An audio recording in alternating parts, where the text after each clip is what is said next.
Hello and welcome to Access Sportsnet Lakers. I'm Chris McGee, joined by our Laker insider Mike Bresnahan, and from the LA Times, Dan Wojcicki, fresh back from Minneapolis. Played the whole second half, kids. You did, didn't you, buddy? Managed just a nice path away. Funny you should say that. We have a photo of you that we're going to start the show with. We didn't tell you, but you led us right to it. Oh, boy. Here we go. Take a look at Dan Wojcicki. And let's break it down. Now, this is Saturday Hoops with Dave McMenamin. And Wojcicki, your whole... Didn't know what to do with my fingers. Didn't know what to do with my hands.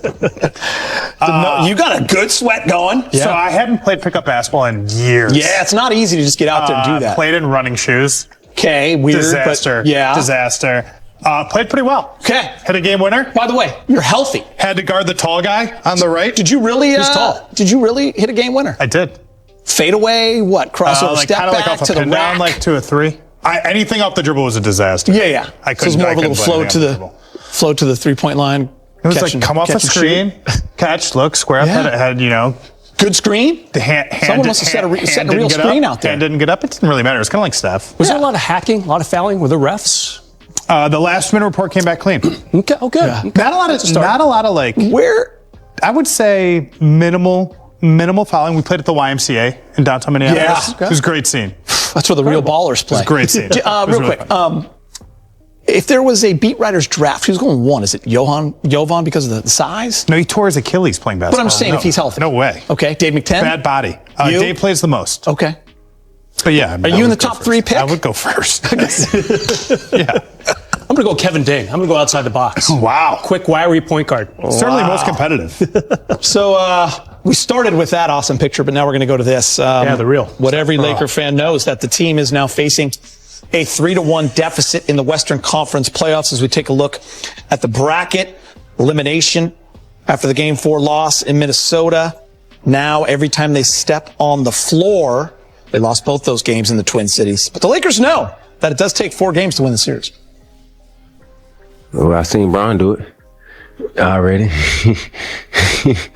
But no, we still feel like we can win this series. We just got to win 1 game at a time. Obviously, we put ourselves in harm's way, but we got to figure it out as a team. No, we're gonna get 1. Yeah, we're gonna get 1. This is not done yet. We right there. We really right there. We just gotta fix little things. Of course, the fourth quarter is going to be the problem for us. So we watch the film again, and just got to be more executed. We got to pay attention, the calls, the adjustments, and defensively, offensively. We got to be locked in on that. We make those little mistakes going to hurt us. So we gotta communicate well. We gotta be better on that side, and the coaching, the players, everybody, be on the same page. It's a fun challenge, and we should have extra motivation, to win these next 3 games. It's gonna be very hard. Every possession is gonna matter. We gotta go 100% no matter what. Anytime you have an opportunity to go lace them up and play again, you're not out of it.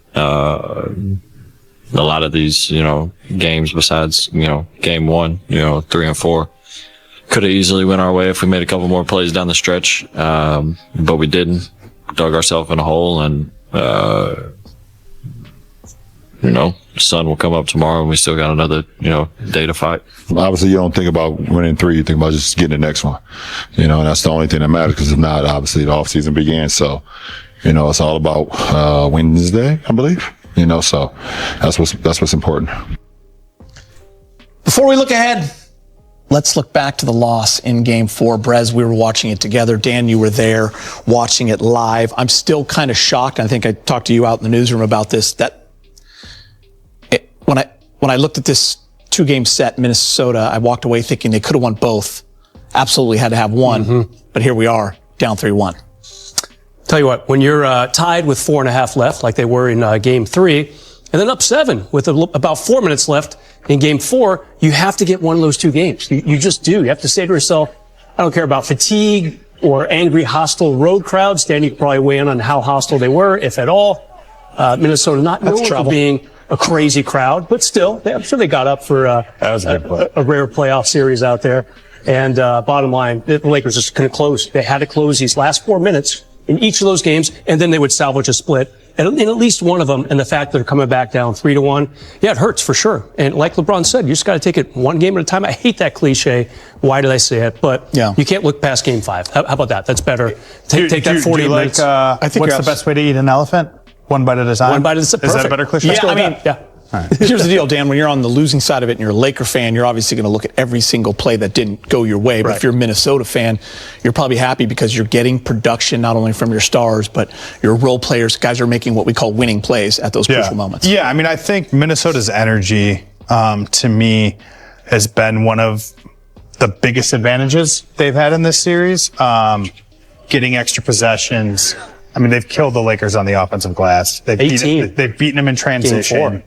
It feels like, by and large, they've won 50-50 balls. Just like things like even that play right there. The way Randall's putting his elbow into Jackson Hayes and moving Jackson Hayes. Like, the Lakers have been moved off their spots more in this series than they have moved Minnesota.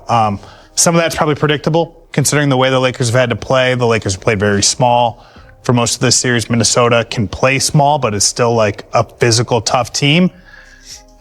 But to me, it's been like, the little things. It's been a lot of the little things. And when it's a lot of little things, you have to do all the big things right. And then the Lakers just haven't. All right, guys, the loss in Game 4 was a tough one, and JJ rode with his small ball lineup for the entire second half, something that's never been done in the play-by-play era where no subs were given an entire half. At practice, JJ was asked more about lineups with the Lakers facing elimination.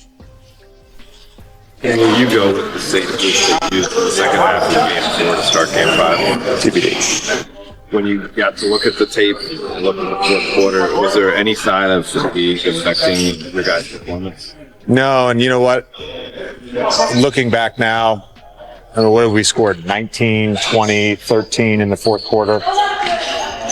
It's a trend. It's more so than that. I mean, we missed, our two best players missed layups at the rim. I don't think they missed layups because they were tired. I feel like, not just the fourth quarter, the end of quarters, we haven't finished quarters the way we needed to. I feel like at the end of the first quarter last game, we could have been up 10-12.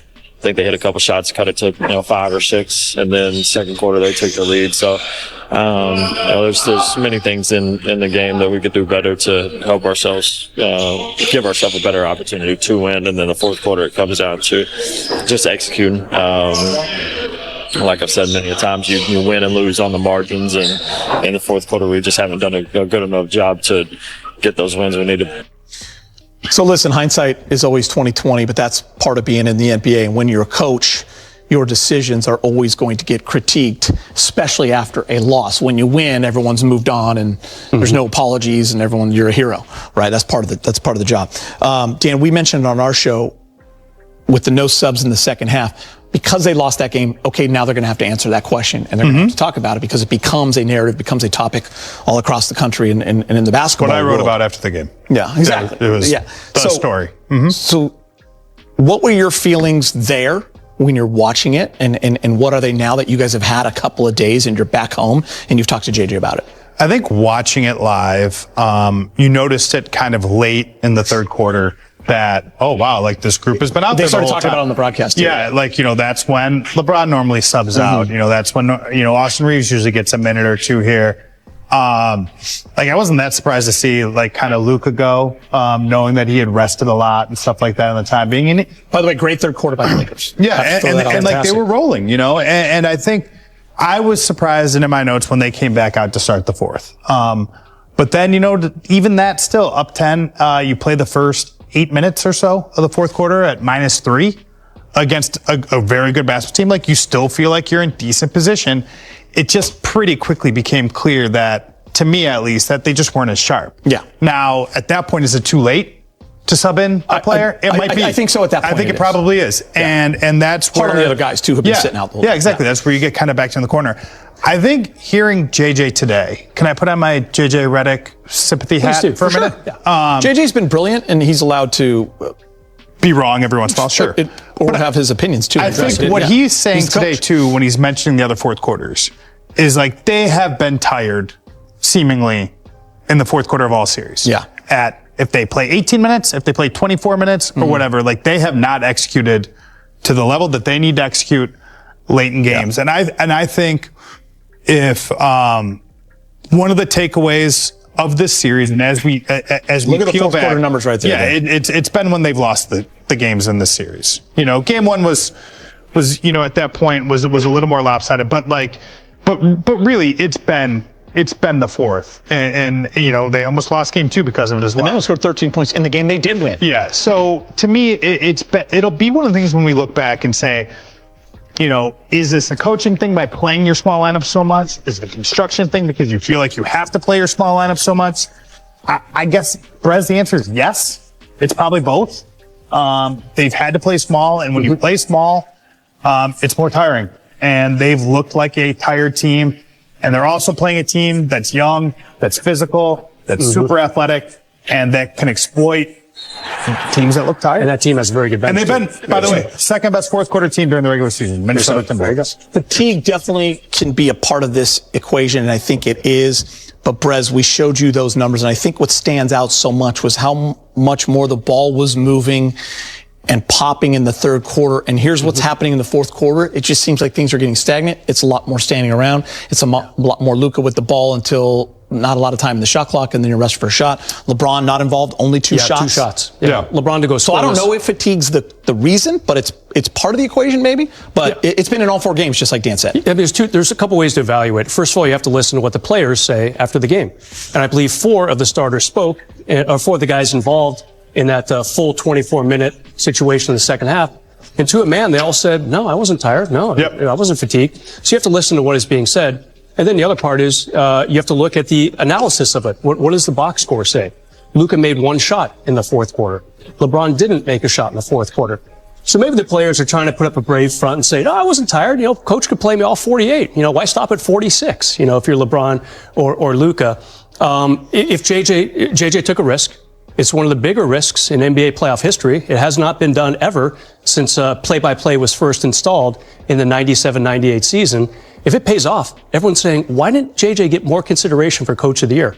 And the Lakers I don't know if it's like that level of genius. I think it hasn't been done ever. I mean, at least since 97-98. That's a long time ago. Yeah, I think like the other way that, and this to me is the big thing moving forwards in this series, whether it's Game 5 or Game 5 and beyond, is that it's, they had built a culture. I'd written about it. They called it like a banshee culture, like where it's based on guys playing really hard. On the radio today. Guys playing really hard and getting after it and doing it as a group. And like those guys, particularly the guys that did not play in the second half, were the identity guys. Yeah. And, when they needed them, they thought it was better to go in a different direction. I think it's hard to recalibrate that in a playoff series. Don't use all your best stuff now, guys. We got a long show to go. All right, it's win or go home for the Lakers in Game 5. Tip-off is set for 7 p.m., and we'll get you ready for the 8 previous series. The Lakers are just 1-17 all-time in series when trailing 3-1. Here's Luka on heading into Game 5. We definitely treat it like Game 7. You lose, you go home, no matter what. But you can't be looking in the future. So got to focus on this game, and then from there and go on. Luka, how are you feeling physically, and what's your mood going into the Game 5? I'm good. My mood. What do you mean my mood? What's my mood? Mood. Mood? Yeah. Confident. Confidence is a big part of it. Like I said, we got to treat this Game 7, and we got to stay together. What needs to happen for you guys to have better fourth quarters? You guys have had so far in the series. Gotta make more shots. It's easy. I think we got some good shots. We didn't make it. Obviously, me, LeBron, AR. We got to walk the game down at this point. So, me starting, got to do a better job closing the game out. Luka, when you guys went to Dorian to start the third quarter, Minnesota countered pretty quickly with Conley and Gobert go to the bench and kind of Nas and DiVincenzo. Just wondered that group for Minnesota. What are the ways that they defended you and the kind of the ways to attack him that you noticed the most? I think they try and go to blitz a little bit with Nas. So if they're gonna go back to blitz, just play out of there. If not, attack the paint. That's been our main focus, and we got to do that more. And then obviously all 5 of those guys shoot. What's the challenge defensively against that group? Yeah, we got to fly around. They have the 5 lasers in the court, really good shooters. So we got to fly around. When facing elimination, the Lakers have these 2 guys leading the team. 2 of the very best to ever do it in these circumstances. Luka is 4-4. LeBron is 15-13. They each average 33.5 points. That's 67 points possibly tomorrow between the 2 of them. I like the Lakers' chances. If they get 67 points from those 2 guys, I like their chances. I like their chances too.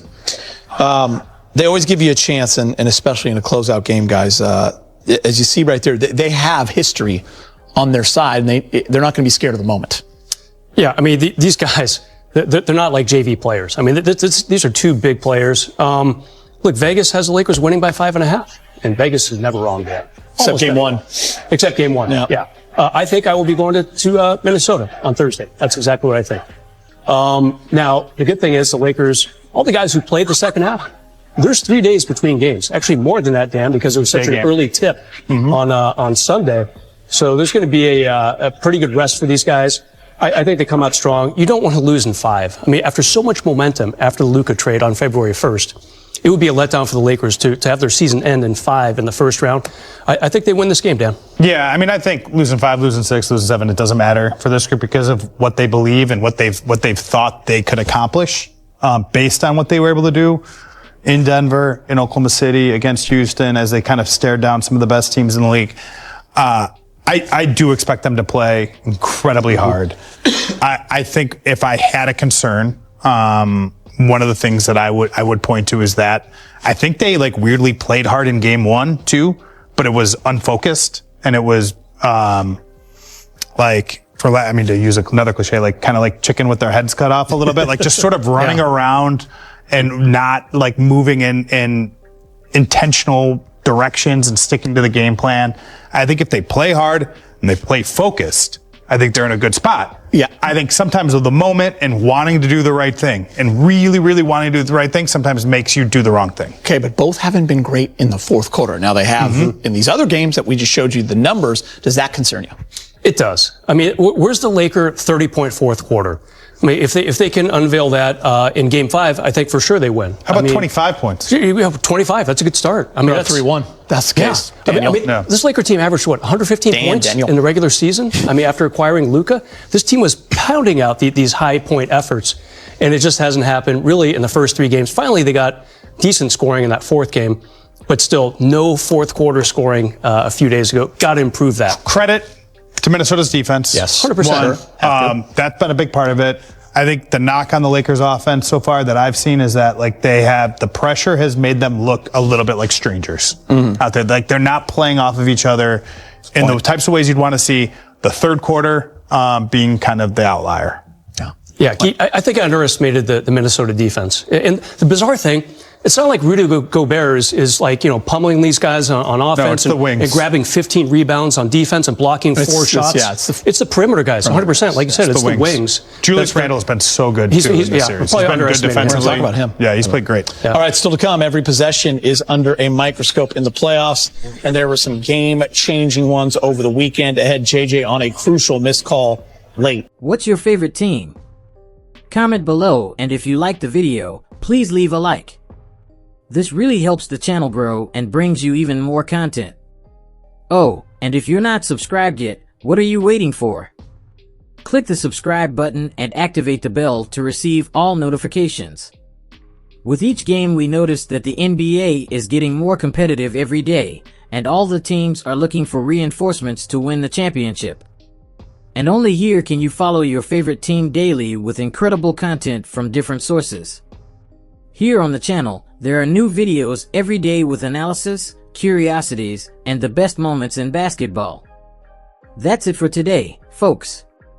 Thanks for following along. The NBA doesn't stop, and neither do we. Until the next video. NBA, the passion that connects us.